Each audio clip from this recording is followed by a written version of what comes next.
496 cabang perang. 2 jam berlalu dengan cepat karena istana alam mistis telah dibuka kembali. Karena Izrod telah menyelesaikan persiapannya, ia menghabiskan sisa waktu bersama Aurora dan membicarakan rencananya untuk istana alam mistis. Meskipun Izrod bersikeras bahwa ia bisa mengurus semuanya sesuka hatinya, Aurora tetap bersikeras bahwa yang terbaik adalah ia tetap mengikuti perkembangan bisnisnya sendiri. Mengenai apa yang harus dilakukan dengan para pengrajin yang disewa Izrod untuk istana alam mistis, Aurora menganggap gaji bulanan mereka terlalu tinggi, bahkan jika dibandingkan dengan para pemain dari guild-guild papan atas. Namun, ia memilih untuk tidak menyentuhnya karena 2 alasan. Yang pertama adalah Izrod sudah menjanjikan gaji tersebut. Jika ia mengingkari janjinya, reputasinya dan istana alam mistik akan tercoreng. Hal ini akan membuat perekrutan pengrajin terampil di masa mendatang menjadi sangat sulit. Alasan kedua berkaitan dengan upaya menarik talenta masa depan ke istana alam mistis. Pada saat itu, Aurora akan menerapkan sistem pendapatan berbasis persentase yang lebih tinggi, tergantung pada kontribusi pengrajin ke toko. Tentu saja, mereka juga akan menerima gaji pokok di bawah itu, tetapi tidak akan sebesar pengrajin yang direkrut sebelumnya. Tatapan Aurora menyapu lantai pertama istana alam mistis saat ia menyadari jumlah pemain telah berkurang drastis setelah serbuan awal pembukaan kembali pintu. Namun, hal ini sudah bisa diduga, mengingat apa yang akan terjadi selanjutnya. Kalian bisa melihat bahwa sebuah peristiwa dunia sedang dimulai. Hampir tidak ada pemain di sini, komentar Aurora. Dia lalu berbalik ke arah Izrod dan melanjutkan, masih ada beberapa hal yang ingin ku selesaikan di sini. Kau mau ke pusat acara? Acaranya dimulai 10 menit lagi. Tidak ada lagi yang bisa kulakukan di sini. Kurasa aku harus pergi juga. Izrod ingin menunggu hingga menit terakhir karena ia tahu pusat acara akan ramai pada awal periode pendaftaran. Saat itu, seharusnya suasana sudah jauh lebih tenang dibandingkan sebelumnya. Izrod membuka antarmuka sistemnya dan memeriksa misi yang diterimanya setelah menyelesaikan memilih sisi dan memilih faksi. Nama misi, Perang Para Titan Acara Dunia. Tingkat yang direkomendasikan, TA. Ukuran pesta yang direkomendasikan, TA. Peringkat misi, unik. Tujuan pencarian. Batas waktu, TA. Kerajaan asal, Amaharpe. Sisi pendukung, Proximus. Poin kontribusi, 0. Peringkat perang, tidak ditetapkan, silakan kunjungi pusat acara. Sisa hidup, TA. Hadiah peringkat didasarkan pada poin kontribusi. Semakin banyak poin kontribusi yang diperoleh selama perang, semakin baik hadiahnya. Ada berbagai cara untuk mendapatkan poin kontribusi, termasuk tetapi tidak terbatas pada menghilangkan musuh, mengumpulkan dan menyumbangkan sumber daya atau barang untuk upaya perang, menyelesaikan tujuan perang, memberikan informasi yang berguna terkait musuh. Asteris harap dicatat, Anda juga dapat kehilangan poin kontribusi jika tindakan Anda dianggap merugikan upaya perang. Jika Anda tidak mendaftar di pusat acara sebelum akhir periode pendaftaran, Anda akan otomatis diberi peringkat perang terendah. Hadiah, semua peserta, minus 100% token penguat pengalaman, 2 jam. Minus 50 koin perak. Hadiah peringkat, hanya pihak yang menang. Tanda hubung tanda tanya tanda tanya tanda tanya. Penalti, hanya pihak yang kalah. Hilangnya semua reputasi di pihak lawan. Tanda hubung tanda tanya tanda tanya tanda tanya. Meskipun secara teknis tidak ada batas waktu pendaftaran, beberapa pemain beranggapan bahwa semakin awal mendaftar, semakin tinggi peringkat perang yang akan mereka peroleh. Meskipun ini hanyalah rumor tak berdasar yang beredar di RML, banyak pemain menganggapnya serius dan segera mendaftar begitu mereka bisa. Di sisi lain, Izrod merasa mustahil jika peringkat perang seseorang ditentukan oleh siapa yang tiba lebih dulu. Malah, akan lebih masuk akal jika memilih berdasarkan level pemain. Kalau begitu, aku pamit dulu. Soal hal-hal lain yang kau sebutkan, silakan saja, kata Izrod sambil berjalan menuju pintu keluar istana alam mistik. Saat ia berjalan pergi, Aurora menghela napas panjang. Pria ini, bagaimana mungkin ia bisa memasang ekspresi sesantai dan sebebas itu di wajahnya saat sebuah peristiwa dunia akan segera dimulai? Apa ia tidak gugup? Lagi pula, meskipun jaringan informasinya bukan yang terbaik di RML, bahkan ia sadar bahwa Izrod telah menarik perhatian banyak orang, baik yang tidak dikenal maupun yang berniat jahat. Tak diragukan lagi, Peristiwa ini akan menjadi kesempatan sempurna bagi musuh-musuh Izroth untuk menekan kebangkitannya, dan dari apa yang Aurora ketahui, orang-orang yang ia sakiti bukanlah orang-orang biasa yang bisa diabaikan begitu saja. Aurora menggelengkan kepalanya dan berkata, tidak ada gunanya mengkhawatirkannya. Yang bisa kulakukan sekarang hanyalah memberikan dukungan di belakang layar. Selebihnya, dia harus tangani sendiri. Semoga ini cukup. Beberapa menit kemudian, Izroth tiba di pintu masuk pusat acara. Ia baru sekali ke tempat ini sebelum hari ini, yaitu setelah ia meninggalkan alam dogma yang kacau. Lebih banyak pemain yang bergabung di menit-menit terakhir daripada yang saya perkirakan. Ternyata tidak semua orang percaya rumor itu.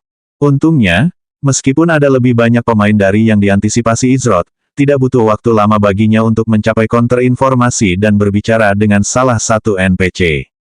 NPC itu adalah seorang pria manusia berpenampilan sehat yang menyerupai seseorang berusia akhir 20-an dengan kulit kecoklatan, rambut perak pendek, dan mata hijau. Ia mengenakan pakaian seragam yang pantas dikenakan seseorang dari pusat acara, tetapi ada aura garang yang terpancar secara alami darinya, seolah-olah ia telah mengalami banyak medan perang yang keras. Oh, NPC kali ini tentu lebih kuat daripada kunjungan terakhirku ke sini. Nama NPC, Kapten Brigade Perang Tenze Elite. Tingkat NPC, 50. Ketika Izroth mengamati pusat acara lebih dekat, ia menyadari bahwa tampaknya ada banyak NPC tingkat tinggi yang berada di counter informasi tertentu. Kemungkinan besar, mereka ada di sini justru karena acara tersebut. Selamat datang, prajurit muda. Hari ini, banyak sekali petualang yang bersemangat. Lebih banyak dari yang kuduga telah bergabung dengan cabang kami. Apakah kalian di sini untuk mendaftar Brigade Perang juga? Tanya Tenze. Cabang. Izroth tidak tahu bahwa ada beberapa cabang yang bisa didaftarkan selama acara tersebut. Brigade Perang Amaharpe adalah angkatan bersenjata utama Amaharpe, ia tahu itu. Namun, ia penasaran dengan apa lagi yang tersedia. Apakah ada cabang lain yang bisa saya daftarkan? Tanya Izroth. Tenze mengerutkan kening mendengar kata-kata Izroth.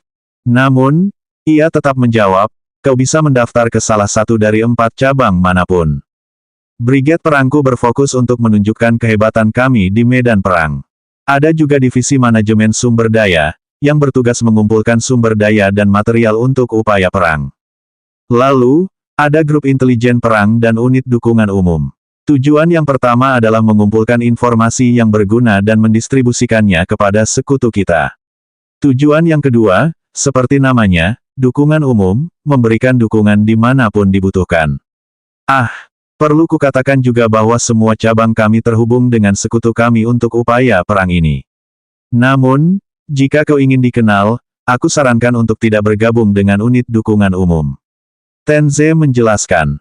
Jadi begitulah adanya. Berdasarkan penjelasan Tenze tentang cabang-cabang tersebut, Izroth tertarik untuk bergabung dengan Brigade Perang.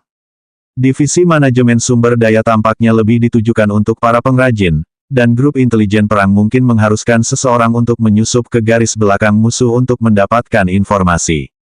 Tentu saja, gaya bermain Izroth tidak sepenuhnya tersembunyi, sehingga ia mengesampingkan hal ini. Namun, ia tertarik dengan pernyataan terakhir Tenze. Brigade Perang tampaknya cocok, namun, apakah ada yang salah dengan unit pendukung umum? Tanya Izroth. Tenze mendesah ringan dan menjawab, salah. Tidak ada yang salah dengan itu, tetapi jika saya harus memberikan alasannya, biasanya hanya untuk mereka yang tidak percaya diri untuk berhasil dengan keahlian mereka sendiri di 3 cabang lainnya. Mereka tidak memiliki jenderal dan hanya 1 komandan, jadi jumlah mereka sedikit. Urutan di cabang lain ketat, tetapi mereka yang berada di unit dukungan umum biasanya dibiarkan sendiri, datang dan pergi kapanpun mereka mau. Namun, tanpa arahan apapun, tidak mudah untuk membuat nama untuk diri sendiri.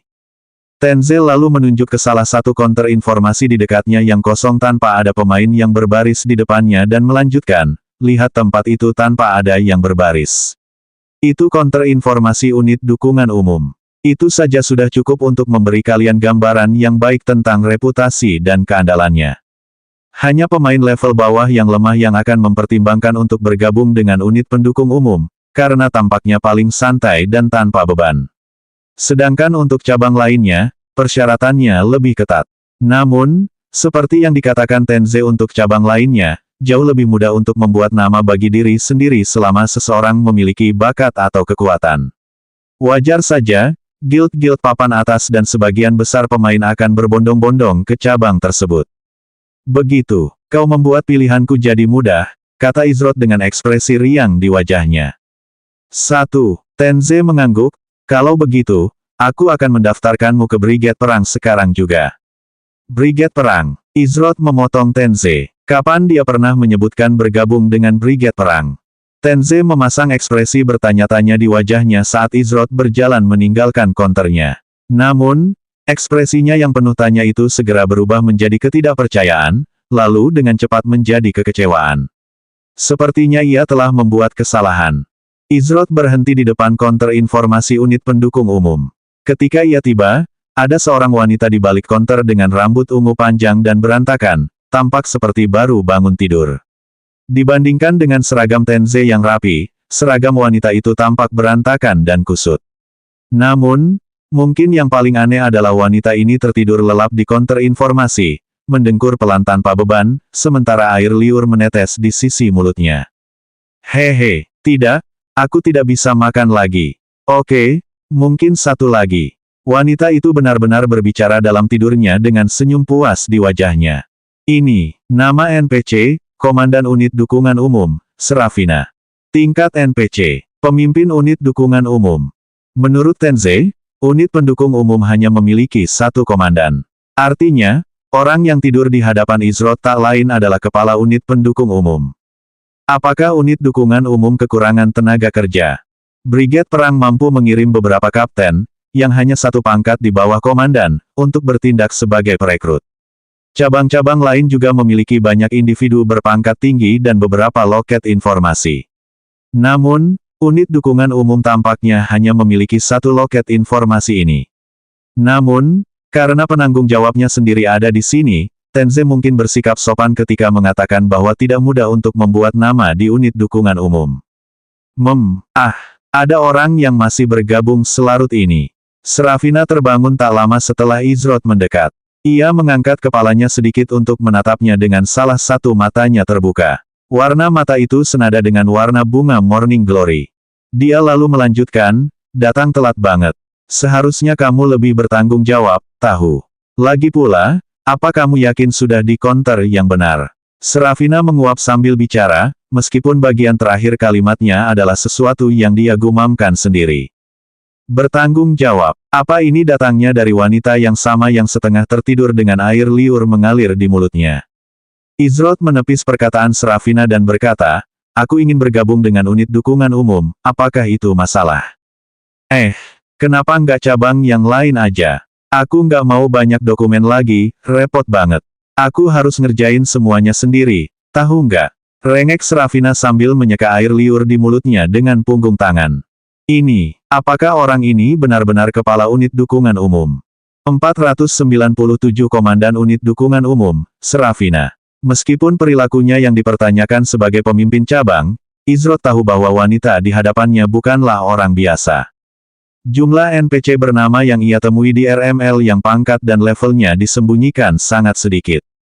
Izrot tidak tahu mengapa orang seperti itu mau menjadi komandan minor untuk unit dukungan umum, namun, jika apa yang dikatakan Tenze tentang suasana santai di cabang itu benar, Izrot memiliki gambaran yang jelas tentang keberadaan Serafina di sana. Setelah beberapa saat berlalu, Serafina menyadari Izrot masih belum beranjak. Ia hanya berdiri di sana dengan senyum riang di wajahnya. Ini bukan pertama kalinya Izrot berurusan dengan orang seperti Serafina. Semakin banyak kata yang diucapkan seseorang kepada orang seperti dia, semakin jauh mereka menyimpang dari tujuan awal. Karena itu, respons terbaik adalah diam. Serafina mendecak lidah dan menoleh ke samping. Ia lalu menghela napas panjang sambil mengusap-usap bagian belakang kepalanya dan berkata, kau gigih sekali, tahu. Baiklah, aku mengerti. Aku sudah mengerti. Aku akan mendaftarkanmu. Berdirilah di depan jendela dan letakkan tanganmu di atasnya. Serafina menutup mulutnya sambil menguap dan menunjuk ke jendela tepat di sebelah meja informasi unit dukungan umum. Izrot mengikuti instruksi Serafina dan mendekati jendela bercermin yang menampilkan bayangannya. Tak lama kemudian, bayangan Izrot menghilang, dan sebuah bola merah berkelap-kelip berbentuk telapak tangan muncul di tengah cermin. Letakkan tanganmu di sana dan konfirmasikan keinginanmu untuk bergabung dengan unit dukungan umum. Setelah itu, ya sudah, lakukan saja sesukamu. Ah, tidurku yang manis dan berharga. Aku juga bermimpi indah, ujar Serafina sambil kembali meletakkan kepalanya di meja informasi dan memejamkan mata. Pada saat yang sama, Izrot meletakkan tangannya di atas cetakan tangan itu, sementara gelombang energi menyebar ke seluruh tubuhnya sebelum menghilang dengan cepat.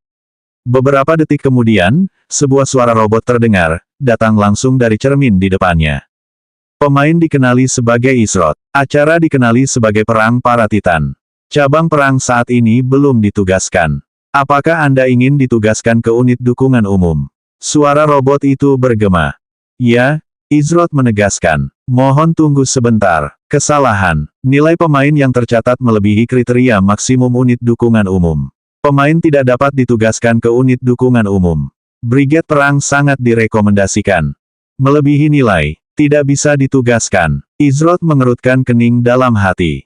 Dia tidak tahu ada kriteria maksimum yang ditetapkan oleh unit dukungan umum. Suara itu juga merekomendasikan cabang mana yang harus dia ikuti. Bukankah ini praktis memaksanya untuk memilih brigade perang? Telinga Serafina berkedut ketika ia mendengar suara dari sistem registrasi. Lalu perlahan-lahan ia duduk tegak. Ini pertama kalinya ia mendengar sistem registrasi menolak seseorang dan mengarahkannya ke cabang lain. Kau bahkan belum bergabung dengan unit pendukung umum, dan kau sudah membuatku bekerja lebih banyak dari biasanya, tahu. Gerutu Serafina sambil berdiri dan mengusap matanya yang masih mengantuk. Serafina berjalan lurus ke depan, dan ketika ia menyentuh meja informasi, ia langsung menerobosnya seolah-olah tidak ada apa-apa di sana. Ketika Izrot menyaksikan ini, ia langsung berpikir bahwa itu adalah sihir spasial. Namun, jika memang begitu, Izrot pasti sudah melihat tanda-tandanya dari riak-riak di angkasa berkat kemampuan kesadaran spasialnya. Namun, tidak ada sedikit pun fluktuasi. Ia juga yakin bahwa meja informasi itu sekuat mungkin. Kecuali jika ada prasasti sihir tersembunyi di sana, kekuatan Serafina yang sebenarnya mungkin jauh lebih mengerikan daripada yang ia bayangkan. Mungkinkah sihir manipulasi materi? Aku pernah membaca sedikit tentangnya, tapi itu sangat langka karena tingkat kesulitannya yang tinggi untuk menguasai dasar-dasarnya. Orang ini bukan komandan biasa. Jika spekulasi Izrot tentang Serafina akurat, ia sulit mempercayai bahwa Serafina sengaja ditugaskan sebagai komandan. Lagi pula, Amaharpe adalah kerajaan yang kuat tetapi, kekuatannya tidak sampai-sampai mampu mengabaikan seseorang seperti Serafina. Hei, dasar bodoh, kenapa ini pertama kalinya aku mendengar kriteria? Kata Serafina sambil berdiri di samping Izrot di depan cermin. Apakah ia akan merespon saat dipanggil? Ketenaran pemohon di Amaharpe terlalu tinggi.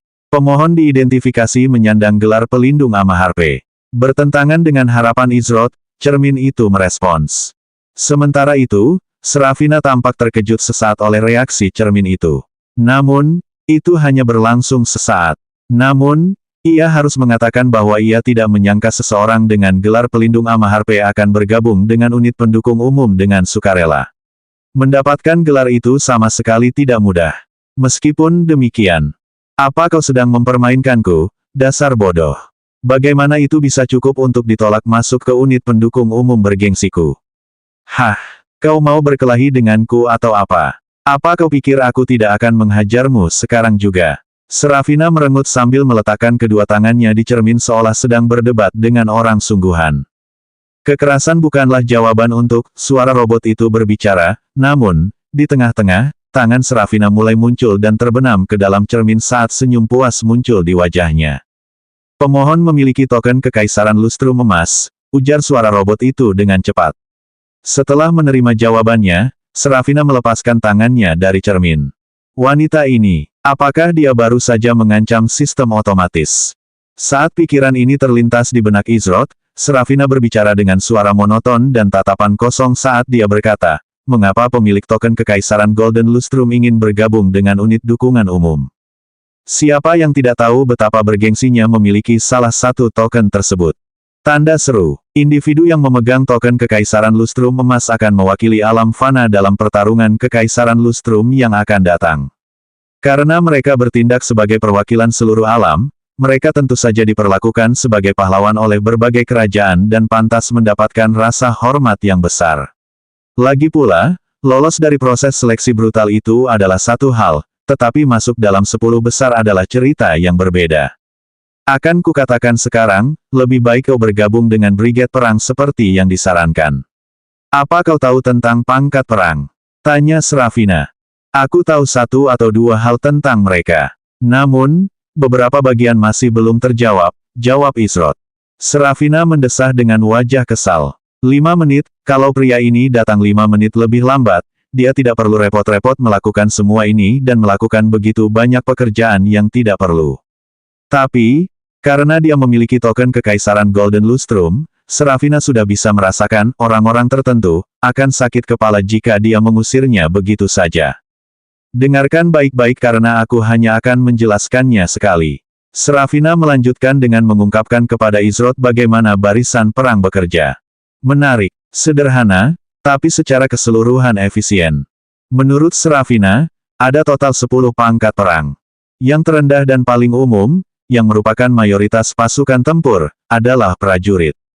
Semua prajurit mulai dari pangkat kelas 10 dan dapat naik ke kelas 1. Setelah mencapai kelas 1, ada kesempatan bagi mereka untuk dipromosikan menjadi pemimpin regu 5 orang. Sesuai namanya, orang tersebut akan memimpin kelompok beranggotakan 5 orang yang terdiri dari prajurit.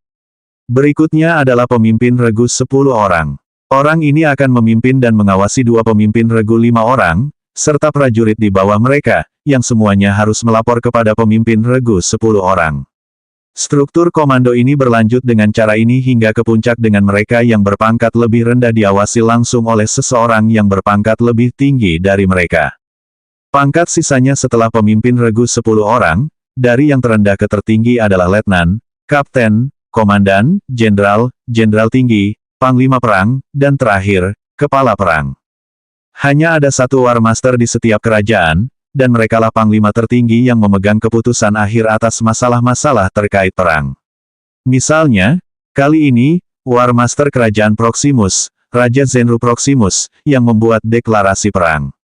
Pada akhirnya, struktur komando untuk setiap pangkat perang tampak seperti berikut. War Master, 1 perintah, 2 panglima perang dan 180.000 plus pasukan. Panglima perang, 2 perintah, 3 jenderal tinggi dan 90.000 plus pasukan. Jenderal tinggi, 6 perintah, 5 jenderal dan 15.000 plus pasukan. Jenderal, 30 perintah, 5 komandan dan 3.000 plus pasukan. Komandan, 150 komandan, 8 kapten dan 1.200 plus pasukan. Kapten, 1.200 komando, 3 letnan dan 150 plus pasukan. Letnan, 3.600 komando, 5 pemimpin regu yang terdiri dari 10 orang dan 50 plus pasukan. Pemimpin regu 10 orang prajurit kelas 1 *1, 18.000, perintah, 2 pemimpin regu 5 orang dan 10 pasukan. Pemimpin regu 5 orang prajurit kelas 1 *36.000, perintah, 5 prajurit dan *5 pasukan. Prajurit kelas 1 sampai 10, 175.000 plus komando, tidak ada dan 0 pasukan. Karena semua pemimpin regu secara teknis adalah prajurit kelas 1, jumlah mereka tentu saja akan diikut sertakan bersama prajurit biasa. Namun, dengan bergabungnya pemain ke dalam cabang, jumlah ini pasti akan berubah seiring waktu.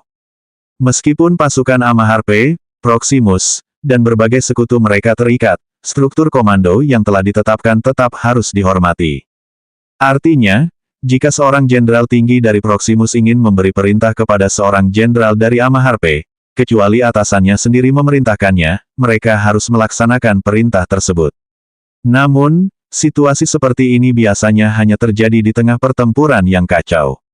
Tentu saja, pengecualian untuk aturan ini adalah unit dukungan umum karena mereka sebagian besar bertindak secara independen. Aku akan berterus terang, betapapun susahnya kau berjuang, pangkat perang tertinggi yang bisa kau raih di unit pendukung umum adalah kapten. Tapi kalaupun kau jadi kapten, pasukan sedang sibuk mengerjakan bagianku. Serafina segera berdeham. Ia lalu melanjutkan, jumlah pasukan kita terlalu sedikit. Jadi, jangan kira aku sanggup memberimu 150 orang untuk dikomandoi. Tentu saja, kalau kau bisa mengumpulkan pasukanmu sendiri, aku tidak akan mengeluh. Meski tahu ini, apa kau masih mau bergabung dengan unit pendukung umum? Tanya Serafina. Aku hanya perlu tahu satu hal. Maukah kau membatasi gerakku? Tanya Izrod. Memerintahkan banyak orang tak dikenal. Pangkat perang. Apakah hal-hal seperti itu perlu? Tujuan utama Izrod dalam memilih cabang hanyalah satu hal, bergerak bebas tanpa batasan. Buat apa aku repot-repot melakukan hal yang begitu melelahkan? Apa kau baik-baik saja? Apa kau terjatuh waktu kecil? Aku tahu sihir penyembuhan. Serafina sedikit gemetar dengan tatapan ketakutan di matanya, seolah-olah hanya menyebut pekerjaan saja sudah cukup membuatnya takut. Izrod menggelengkan kepalanya dalam hati.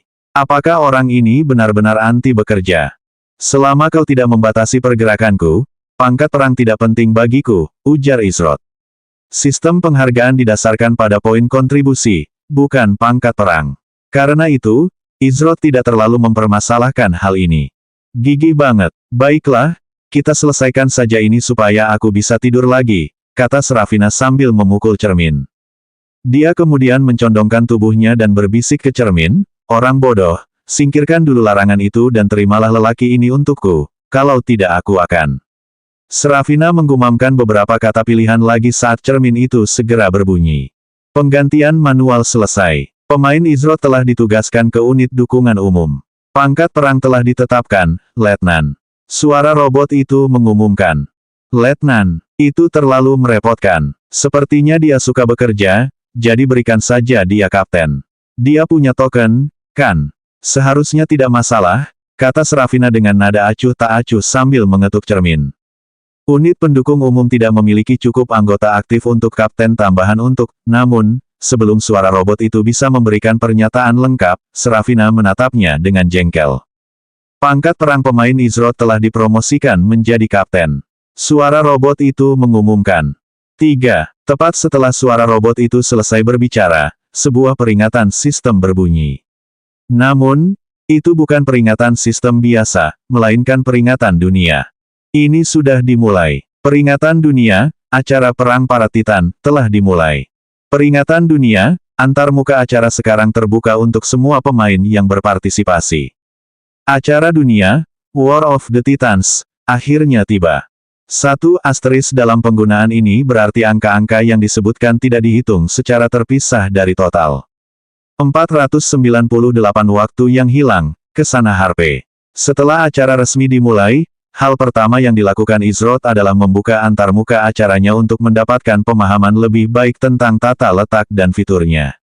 Izrod juga menerima beberapa pesan dari orang-orang yang dikenalnya yang telah bergabung dengan cabang perang dan dikerahkan untuk menyelesaikan tujuan perang segera setelah peristiwa dimulai. Di sisi lain, Serafina mengeluh tentang tidur siangnya yang dipersingkat dan meninggalkan pusat acara tak lama setelah acara dimulai. Sebelum keluar, Serafina mengatakan bahwa Izrod harus melapor ke markas utama unit pendukung umum sebelum pergi terlalu bebas. Sayangnya, Serafina tidak repot-repot menjelaskan lebih lanjut sebelum ia langsung menghilang, seolah-olah ingin menghindari kesulitan menjelaskan lebih detail. Namun, dia bukan satu-satunya NPC yang pergi. Tenze dan semua NPC lain di balik meja informasi juga telah meninggalkan pusat acara. Sekelompok NPC biasa yang tampaknya berasal dari pusat acara telah muncul menggantikan mereka. Hal ini tentu saja berkaitan langsung dengan berakhirnya periode pendaftaran. Mulai saat itu, jika ada yang ingin berpartisipasi dalam acara dunia, mereka akan ditempatkan secara acak di sebuah cabang dan diberi pangkat perang terendah, yaitu prajurit kelas 10. Izrod selesai meninjau antarmuka acara dan menemukan bahwa antarmuka tersebut mirip dengan Netherworld Exchange dalam banyak hal, tetapi dengan variasi fitur yang lebih luas. Alih-alih voucher, pemain dapat menggunakan poin kontribusi mereka untuk membeli perlengkapan, senjata, ramuan, material, dan apapun yang terlintas dalam pikiran. Dengan poin kontribusi yang cukup, seseorang bahkan dapat membeli promosi peringkat perang. Namun, tidak seperti Netherworld Exchange, tidak ada sistem pengiriman instan. Hanya ada dua cara bagi pemain untuk mengklaim barang yang mereka beli. Salah satu caranya adalah dengan menghabiskan poin kontribusi ekstra agar barang tersebut dikirimkan langsung kepada mereka melalui kurir. Biaya pengiriman ini tidak murah, dan bervariasi tergantung jarak dari pos sekutu terdekat. Opsi ini kemungkinan besar kurang disukai oleh pemain karena tidak ada yang mau kehilangan poin kontribusi mereka hanya untuk pengiriman. Opsi kedua kurang praktis, tetapi tidak membebani pemain satu poin kontribusi pun. Opsi ini mengharuskan pemain mengambil item dari pos terdepan sekutu terdekat. Pos-pos terdepan ini tersebar di setiap kerajaan, namun, semakin jauh pemain menjauh dari kerajaan sekutu, semakin sedikit pos terdepan yang tersedia. Di pojok kanan atas antarmuka peristiwa terdapat simbol tombak yang mengarah ke langit dengan naga tanpa sayap melingkarinya. Ketika Izrod menyentuh simbol itu, sebuah daftar kosong muncul di hadapannya dengan tulisan, "Tujuan perang," tertulis di bagian paling atas. Semua orang sudah mulai menerima tujuan perang, namun, saya kira perbedaan antara cabang-cabang tersebut sudah terlihat. Bahkan setengah detik setelah Izrod membuka daftar itu, pesan "tidak ada tujuan perang yang tersedia saat ini" muncul di tengahnya. Namun, Izrod juga mengharapkan hal yang sama untuk unit dukungan umum. Terlebih lagi mengingat acaranya baru saja dimulai. Karena tidak ada target perang, untuk saat ini, aku akan menuju ke markas utama unit dukungan umum. Soal benda ini, aku tidak membutuhkannya dalam waktu dekat. Tapi, sayang sekali kalau sampai terbuang sia-sia. Mata Izrod tertuju pada sebuah emblem megah berbentuk burung phoenix biru yang diselimuti api. Ini adalah lambang unit pendukung umum. Namun, emblem ini tidak dimiliki semua pemain sebagai bagian dari antarmuka sistem mereka. Kemungkinan besar Izrod hanyalah salah satu dari sedikit, jika bukan satu-satunya, yang memilikinya. Ketika Izrod melambaikan tangannya di depan lambang, daftar tujuan perang ditutup dan digantikan oleh tampilan baru. Penugasan pangkat perang unit dukungan umum. Letnan, 0/3. Pemimpin regu 10 orang, 0/15. Pemimpin regu 5 orang, 0/30. Prajurit kelas 1-10, 0/150. Izrod tidak menganggap Seraphina serius ketika menyuruhnya memilih orang-orangnya sendiri. Bukankah tindakan ini agak ceroboh untuk seseorang yang seharusnya menjadi pemimpin cabang perang? Meskipun demikian, meskipun memiliki akses ke penugasan pangkat perang, Izrod hanya dapat mempromosikan anggota resmi unit dukungan umum. Namun, seperti yang dijelaskan Tenze sebelumnya, hanya pemain baru dan kasual yang akan bergabung dengan unit dukungan umum secara sukarela. Sekalipun Izrod dapat mempromosikan seseorang, ia harus terlebih dahulu menemukan orang yang cukup cakap. Sayang sekali kalau sampai terbuang sia-sia. Tapi, ini sudah cukup. Pertama-tama, Izrod tidak pernah berniat untuk memimpin orang, bahkan dengan pangkat kapten sekalipun, karena hal itu akan membutuhkan perhatian ekstra yang tidak ingin ia lewatkan. Tidak ada waktu untuk membimbing pemain baru dan memandu mereka melalui setiap langkah. Lagi pula, ia punya tujuan sendiri untuk acara ini. Izrod menutup antarmuka acara setelah mengetahui koordinat markas utama unit pendukung umum. Markas tersebut tidak terletak di ibu kota, melainkan di dalam kota pos terdepan Sanaharpe yang dipertahankan, dekat perbatasan kerajaan Amaharpe. Izrod melangkah keluar dari pusat acara dan hendak menuju Sanaharpe ketika ia melihat seseorang yang familiar dari sudut matanya. Orang ini memancarkan aura muram dan putus asa saat mereka duduk di tangga menuju pusat acara. Saat itu, suasana sudah tidak ramai lagi karena semua pemain telah pergi. "Apakah ada sesuatu yang mengganggumu?" tanya Izrod sambil menuruni tangga dan berhenti di samping mereka. Petik 2 tanda tanya tanda seru petik 2. Awalnya, mereka tampak terkejut mendengar suara Izrod dan langsung bersikap defensif, namun, ketika mereka berbalik untuk melihat siapa itu dengan sepasang mata perak mereka yang menakjubkan, mereka pun mengendurkan kewaspadaan mereka. "Kepala istana, kau masih di kota." Orang yang ditemui Izrod berambut pirang terang agak keriting dengan armor kulit biru dan putih yang menyerupai kain, dan di sampingnya terdapat sarung perak tipis namun indah berisi sebilah pedang. Dia adalah Maeva, salah satu pemain yang baru saja bergabung dengan Istana Alam Mistis Izrod selama kompetisi. "Perang ini tidak akan kemana-mana, jadi aku tidak terburu-buru. Kenapa kau hanya duduk-duduk di sini? Dengan keahlianmu, Aku yakin kau tidak akan kesulitan membangun nama baik di divisi manajemen sumber daya, ujar Izrod. Izrod tidak sopan dalam perkataannya, melainkan hanya mengatakan yang sebenarnya. Maeva bukan hanya seorang alkemis, tetapi kemampuannya membuat jimat juga tak bisa diremehkan dan mungkin termasuk yang terbaik di RML. Meraih ketenaran di divisi manajemen sumber daya seharusnya bukan masalah besar selama ia mau berusaha. Namun, perkataan Izrod tampaknya hanya memperburuk suasana hati Maeva, seolah-olah ia hanya menaburkan garam pada lukanya. Apakah aku salah bicara? Maeva mendesah kecewa sambil berkata, ini memang kesalahanku. Soal ini, Maeva lalu menjelaskan alasan di balik suasana hatinya saat itu, dan setelah mendengarnya, Izrod tak dapat menahan perasaan bahwa dirinya beruntung sekaligus malang. Setelah mengetahui bahwa Gu Chao telah menyempurnakan material tingkat superior menjadi tingkat kuno, semangat kompetitif Maeva pun meningkat. Oleh karena itu, ia menghabiskan waktunya untuk membuat jimat dalam upaya menembus batasan sebelumnya. Akhirnya, setelah banyak percobaan dan kesalahan, Maeva berhasil. Ia berhasil membuat jimat dengan bukan hanya satu, melainkan 2 tingkat. Meskipun tingkat keberhasilannya tidak mendekati 100%, itu tetap merupakan langkah maju yang penting dalam perjalanannya sebagai pembuat jimat. Namun, kemalangan segera datang karena waktu telah berlalu begitu cepat. Salah satu alkemis dari Istana Alam Mistik baru saja kembali dari pendaftaran, dan ketika mereka melihat Maeva masih belum pergi, mereka memberitahu bahwa ia tidak punya banyak waktu lagi. Mereka bercanda tentang Maeva yang secara otomatis ditempatkan di unit pendukung umum yang tidak berguna dan membuang-buang waktunya selama acara. Tanpa ragu, Maeva bergegas menuju pusat acara, namun, tepat saat ia tiba di anak tangga teratas, peringatan dunia berbunyi, ia telah melewatkan periode pendaftaran. Dari ceritanya, sepertinya dia tidak ditugaskan ke divisi manajemen sumber daya. Lalu, kamu ditugaskan ke cabang mana? Tanya Izrod. Karena dia melewatkan kesempatan untuk memilih secara manual, sistem seharusnya secara otomatis menugaskannya ke cabang perang acak. Unit dukungan umum, jawab Maeva sambil mendesah lagi. Dia kemudian melanjutkan, aku tidak tahu banyak tentang itu, tetapi salah satu alkemis lainnya tidak berkomentar apapun. Benarkah unit pendukung umum tidak berguna? Hal pertama yang terlintas di benak Izrod adalah gambaran Serafina yang meneteskan air liur dengan senyum puas di wajahnya saat dia tidur di belakang meja informasi. Kurasa itu tidak terlalu jauh dari kebenaran, jawab Izrod. Ia kemudian menyebutkan, tujuan perang sulit dicapai, tidak ada struktur komando yang nyata, sehingga sebagian besar orang bertindak sesuka hati, dan jumlah anggotanya pun jauh dari cukup.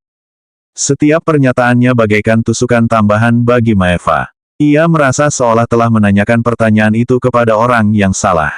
Siapa sangka kepala istana adalah seseorang yang menikmati kemalangan orang lain. Namun, tepat ketika pikiran ini menyerbu Maeva, suara Izrod kembali terdengar di telinganya. Tapi, begini saja, jika kau harus mendapatkan perlindungan dari siapapun selama perang ini, salah satu yang terbaik adalah pemimpin unit pendukung umum. Lagi pula, jika kau butuh kepastian, aku juga bagian dari unit pendukung umum, kata Izrod dengan senyum riang di wajahnya. Maeva tercengang oleh pernyataan tiba-tiba Izrod.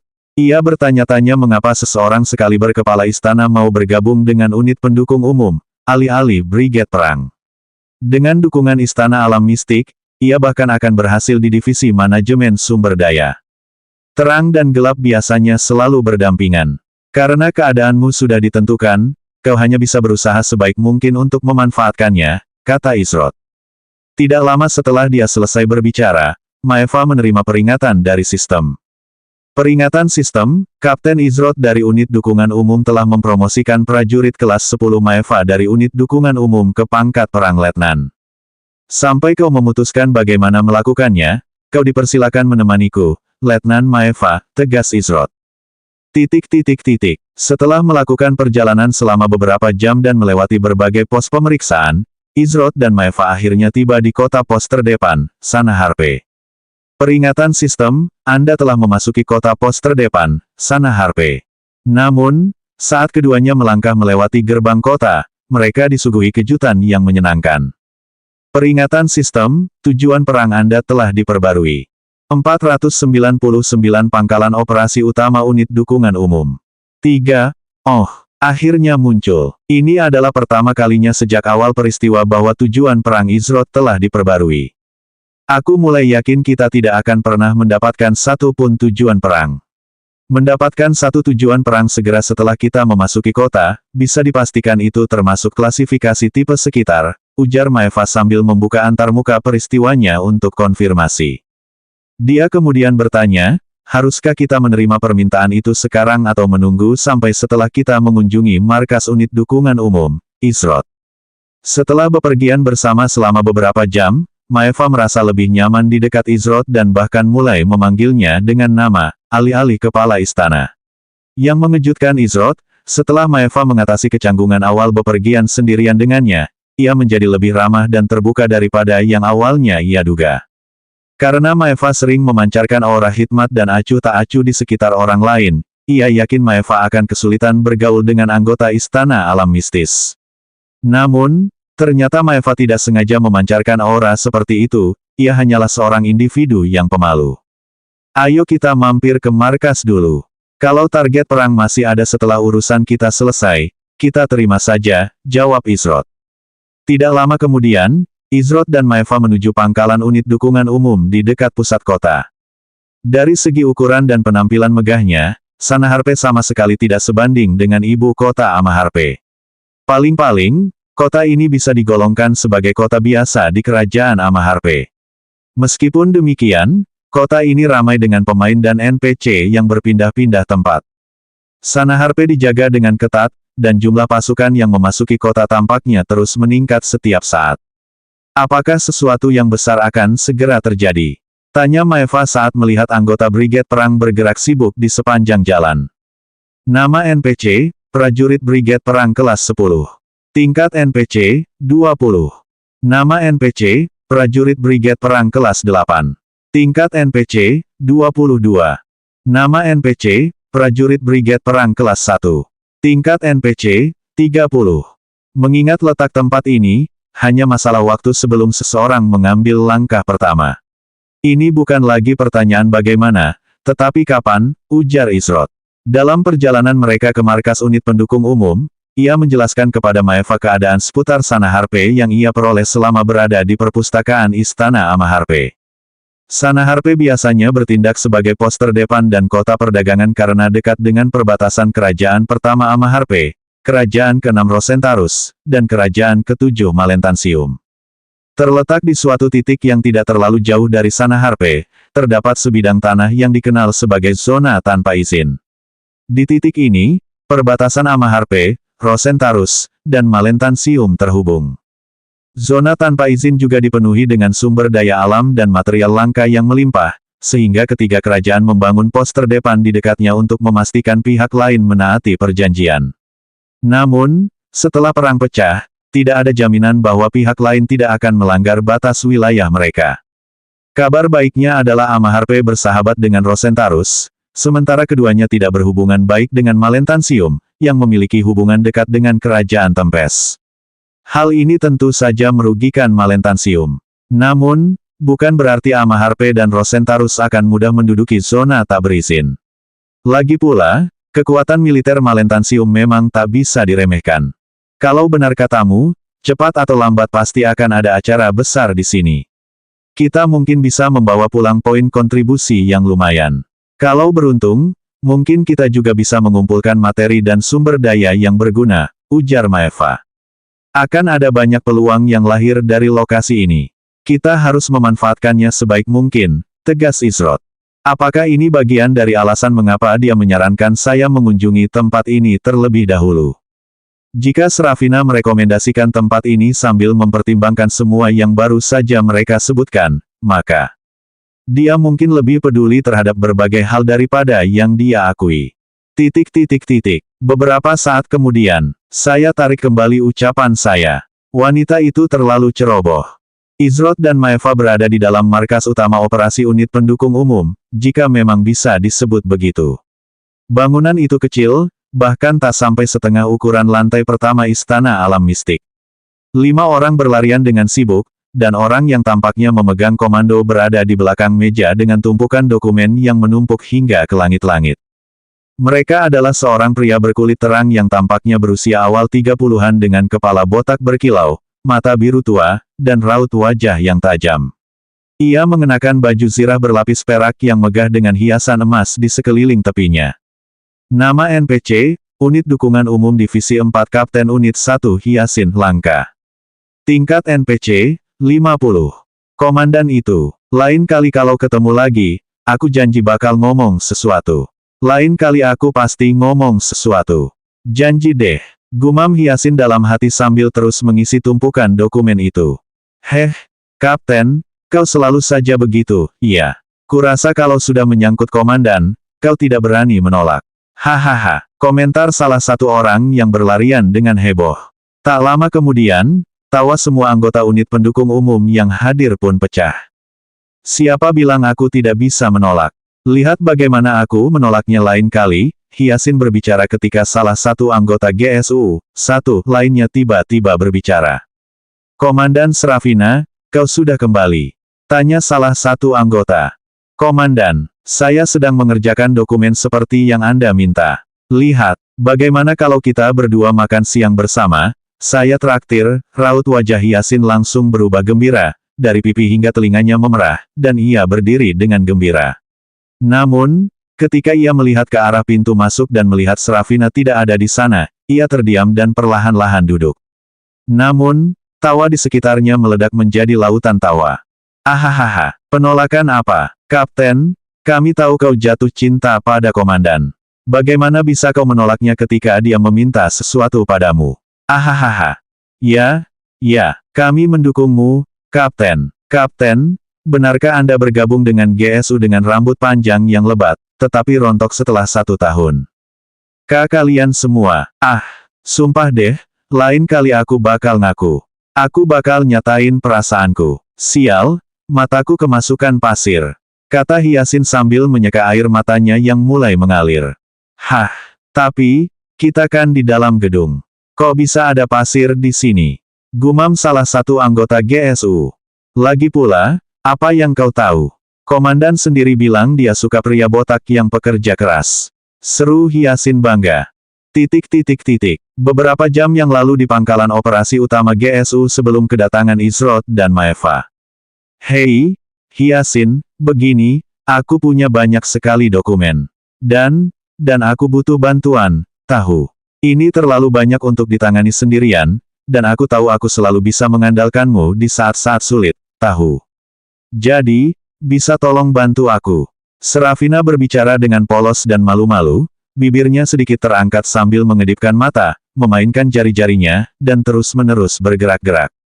Akan kulakukan. Aku akan berusaha sebaik mungkin dan segera mengurusnya, Komandan.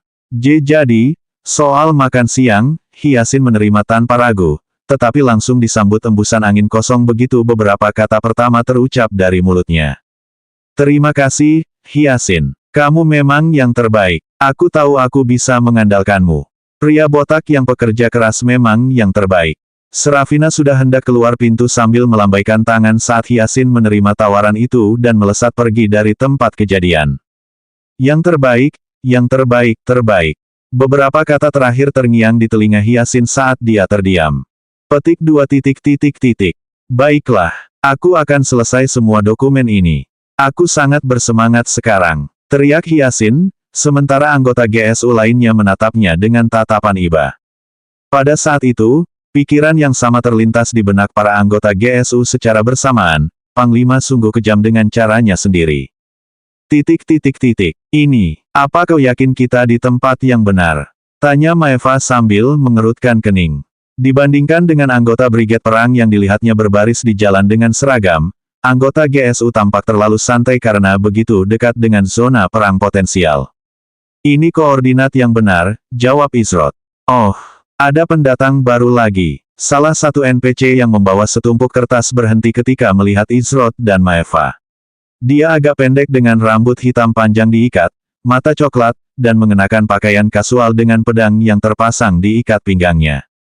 Nama NPC, Letnan Unit Dukungan Umum Divisi 4 Swivel Elite. Tingkat NPC, 48. Pendatang baru. Hampir semua orang menoleh untuk melihat siapa yang datang.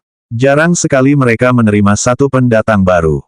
Jadi, tiba-tiba mereka terkejut melihat dua orang sekaligus. Ini sudah kedua kalinya hari ini mereka menerima pendatang baru, rekor baru. Apakah kita punya cukup sumber daya untuk menyiapkan dua perlengkapan perang tambahan? Gumam Swivel dalam hati. Lalu ia melanjutkan, ikut aku. Karena kau di sini, sebaiknya aku perkenalkan kau pada kapten dan biarkan dia yang mengurusnya. Swivel meletakkan tumpukan dokumen di atas meja terdekat dan menuntun Izrod bersama Maeva untuk menemui Hyasin. Kapten, ada tamu, kata Swivel sambil mengetuk meja Hyasin yang baru saja kembali mengerjakan dokumen. Hyasin mendongak dan mengerutkan kening, lebih banyak kedatangan di hari yang sama. Kita baru akan menerima kiriman perbekalan 3 hari lagi. 1 perlengkapan perang mungkin tidak masalah, tapi 2 agak. Aduh, ini merepotkan. Hari ini sudah gelisah, dan pukulan-pukulan terus bertubi-tubi. Perlengkapan perang berisi sejumlah item yang berguna bagi pemain, seperti ramuan, batu perbaikan peralatan, suar sinyal, jimat komunikasi, del. Setiap anggota dari masing-masing cabang perang akan menerima 1 di awal. Kalau kamu kekurangan material, apa mungkin aku bisa langsung mengonversi apa yang seharusnya kuperoleh menjadi poin kontribusi? Tanya Izrod. Ia tidak tahu apa isi war kit, tapi sepertinya isinya bukan sesuatu yang benar-benar ia butuhkan. Kalau ia bisa mendapatkan beberapa poin kontribusi darinya, ia tidak masalah untuk tidak menerima war kit. Aku juga, lanjut Maeva. Ia merasa agak kasihan pada GSU.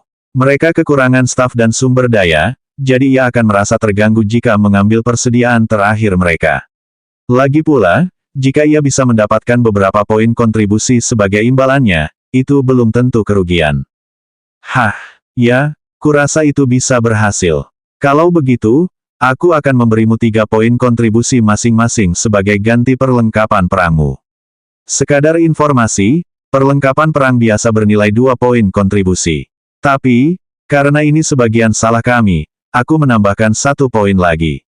Jadi, bagaimana? Tanya Hyasin. 1. Memutuskan untuk mempersingkat unit dukungan umum menjadi GSU. 500 tujuan perang pertama, Komandan Brigade Perang Ori. Izrod mengangguk dan menjawab, ini perdagangan yang adil. Saya tidak punya keluhan. Meskipun Izrod mengharapkan lebih banyak poin kontribusi, Hyasin sudah memberinya dan Maeva penawaran yang bagus. Lagi pula, perlengkapan perang sebagian besar diperuntukkan bagi pemain yang tidak memiliki cukup dana untuk membeli ramuan mereka sendiri dan barang-barang lain yang umumnya berguna. Tentu saja, Izrod tidak kekurangan dana seperti itu berkat Istana Alam Mistik. Soal Maeva, ia bukan hanya masih memiliki sebagian besar koin emas yang diperolehnya di kompetisi yang diselenggarakan Izrod, tetapi ia juga seorang pembuat jimat dengan kemampuan membuat jimat bergradasi. Jadi, bagaimana mungkin ia kekurangan dana?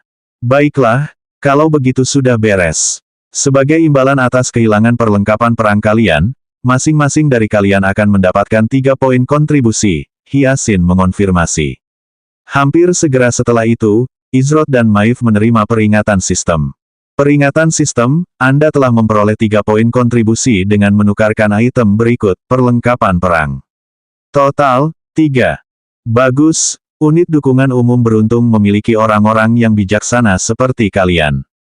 Kami mungkin tidak memiliki banyak sumber daya, tetapi kami berusaha sebaik mungkin untuk menjaga diri kami sendiri. Karena itu, jika kalian bertemu anggota lain dalam bahaya, saya tidak akan meminta kalian mempertaruhkan nyawa kalian. Tetapi, jika itu masih dalam kemampuan kalian, saya harap kalian akan membantu mereka, kata Hyasin dengan tulus. Maeva terkejut dengan ketulusan Hyasin.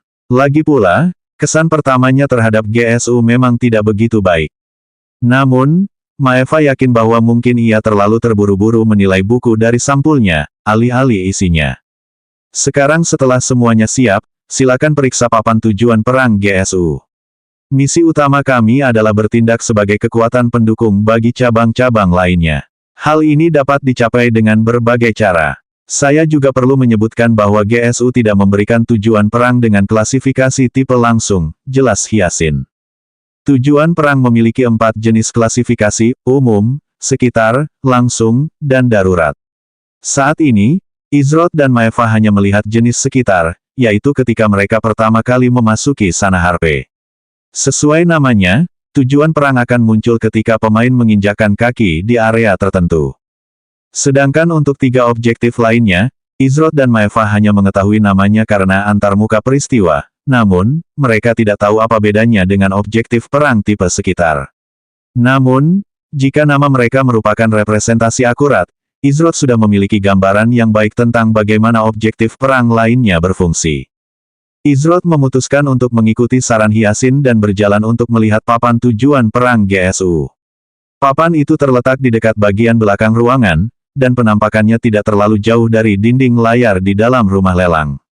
Sepertinya papan itu diproyeksikan ke dinding oleh semacam sihir. Apakah ini sudah cukup? Aku kira tidak akan banyak, tapi... Papan tujuan perang, operasi pengidentifikasi, pengawasan perbatasan. Klasifikasi, umum, persyaratan min, prajurit kelas 10. Level minimum yang direkomendasikan, 20.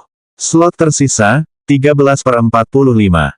Tujuan, membantu brigade perang dalam tugas jaga di perbatasan, zona tak resmi. Hadiah, plus 1 poin kontribusi per 3 jam. Kegagalan, tidak ada. Pengidentifikasi operasi, pengiriman paket perawatan. Klasifikasi, umum. Persyaratan min, prajurit kelas 10. Level minimum yang direkomendasikan, 30. Slot tersisa, 6/12. Tujuan, membantu divisi manajemen sumber daya dalam mengirimkan paket perawatan kepada pasukan perbatasan. Hadiah, plus 1 poin kontribusi. Kegagalan, tidak ada. Operasi pengidentifikasi, tim pembersihan monster. Klasifikasi, umum. Persyaratan min, letnan, diperlukan persetujuan kapten atau yang lebih tinggi. Level minimum yang direkomendasikan, 44. Slot tersisa, 26/52. Tujuan, membantu anggota brigade perang membersihkan semua monster di dekat zona tak berizin di perbatasan Ama Harpe, Malentansium. Jangan memasuki zona tak berizin atau wilayah Malentansium kecuali diperintahkan oleh kapten atau yang lebih tinggi dalam keadaan darurat. Melakukan hal tersebut di luar zona tersebut akan otomatis dikenakan penalti kegagalan. Hadiah, plus 3 poin kontribusi. Kegagalan, 10 poin kontribusi. Bukankah penalti untuk kegagalan yang terakhir agak terlalu berat? Belum lagi, jumlah poin kontribusi yang diberikan membuat nilainya hanya sedikit lebih tinggi daripada perlengkapan perang. Tapi jumlah yang bisa hilang tidak bisa diabaikan. Apakah semakin tinggi peringkatnya, semakin besar penalti untuk kegagalannya? Atau, Maeva mendesah, hadiahnya lebih baik daripada tipe sekitar, tapi... akan lebih baik jika hadiah dan kegagalan bisa ditukar untuk tujuan perang monster clearing party. Dengan begitu sedikit yang tersedia, bisakah kita benar-benar mendapatkan poin kontribusi yang cukup dengan cara ini? Mendapatkan poin kontribusi yang cukup hanya dengan menyelesaikan tujuan perang GSU saja tidaklah mungkin. Namun, apa yang dianggap sebagai kelemahan terbesar GSU juga merupakan kekuatan terbesarnya. Hanya saja, metode ini membutuhkan sedikit usaha, ujar Izroth. Ia kemudian melanjutkan, dalam perang ini, tempat kita bukanlah di manapun. Namun, justru karena inilah kita bisa berada di mana-mana. Meskipun bukan berarti aku berjalan maju tanpa rencana. Saat ini bukan saatnya untuk bertindak, tetapi aku bisa menjamin satu hal. Ketika momen itu tiba, kita tidak akan kekurangan poin kontribusi yang bisa diperoleh. Rencana. Maeva mengangkat alisnya karena penasaran. Ini pertama kalinya ia mendengar Izroth menyebutkan sesuatu tentang rencana. Dengan kepribadiannya yang tampak riang, Maeva mengira Izroth akan mengikuti alurnya saja sampai ada kesempatan. Mungkin terlalu berbahaya untuk membawanya. Tempat itu mengandung terlalu banyak hal yang tidak diketahui, jadi aku tidak bisa menjamin keselamatannya. Tapi, pilihan ini bukanlah pilihan yang seharusnya kubuat untuknya. Maukah kau mendengarnya, rencanaku? Tanya Izroth sambil menunjuk ke arah papan tujuan perang dan menerima salah satunya. Beberapa saat kemudian, Izroth mencapai perbatasan Ama Harpe yang berbatasan dengan zona tidak resmi dan terhubung dengan wilayah Malentansium. Setelah mendapatkan tujuan perang, Izroth dan Maeva tidak membuang waktu lagi dan langsung menuju perbatasan. Namun, alis Maeva berkerut, dan ekspresi serius dan penuh pertimbangan terpancar di wajahnya. Ketika Maeva mengetahui detail rencana Izroth, tidak, itu bahkan tidak bisa disebut rencana. Ceroboh, hanya itu kata yang terlintas di benak Maeva. Namun, jika Izroth serius dengan apa yang dikatakannya beberapa saat yang lalu, ia tidak melebih-lebihkan ketika mengatakan bahwa mereka tidak akan kekurangan cara untuk mendapatkan poin kontribusi. Meskipun Maeva masih belum jelas dalam beberapa hal, dia mengerti bahwa jika berita ini tersebar, itu akan cukup untuk menggerakkan kerajaan sekutu. Tak kusangka rahasia sebesar itu ada di tempat rendah seperti itu, gumam Maeva dalam hati. Kita sudah sampai, ujar Izroth yang membuat Maeva tersadar dari lamunannya. Izroth dan Maeva tiba di depan sebuah rawa yang dikelilingi semak belukar lebat dan pepohonan tinggi dan ramping di bagian tengah dan tepinya. Ratusan pasukan Brigade Perang Amaharpe tersebar di berbagai area rawa. Pasukan ini terdiri dari para pemain dan NPC. Jangan keluar formasi. Kau di sana, di mana fokusmu? Aku pernah melihat kerja sama tim yang lebih baik dari binatang buas yang tak berakal. Teriak salah satu orang. Dia seorang wanita dengan rambut pendek berwarna mawar Prancis yang disisir rapi ke belakang. Matanya tajam, warnanya seperti madu, dan kulitnya krem hangat. Wanita itu mengenakan baju zirah tipis dan ramping, dan di bagian bawah punggungnya terdapat sepasang tonfa hitam dengan simbol-simbol sihir yang tidak menyala terukir di dalamnya. Nama NPC, Komandan Unit Kedua Brigade Perang dari Legiun Pertama Auri Epic. Tingkat NPC. Akhirnya, Izroth memilih monster clearing party dari Dewan Tujuan Perang GSU. Karena pangkatnya kapten, ia tidak memerlukan izin dari siapapun untuk menerimanya. Izroth juga menemukan bahwa ketika ia menerima tujuan perang, ia diizinkan untuk menugaskan orang lain untuk menjadi bagian darinya. Namun, hal ini tampaknya hanya berlaku bagi mereka yang berada langsung di bawah komandonya, karena Maeva adalah satu-satunya yang terdaftar untuk ditugaskan.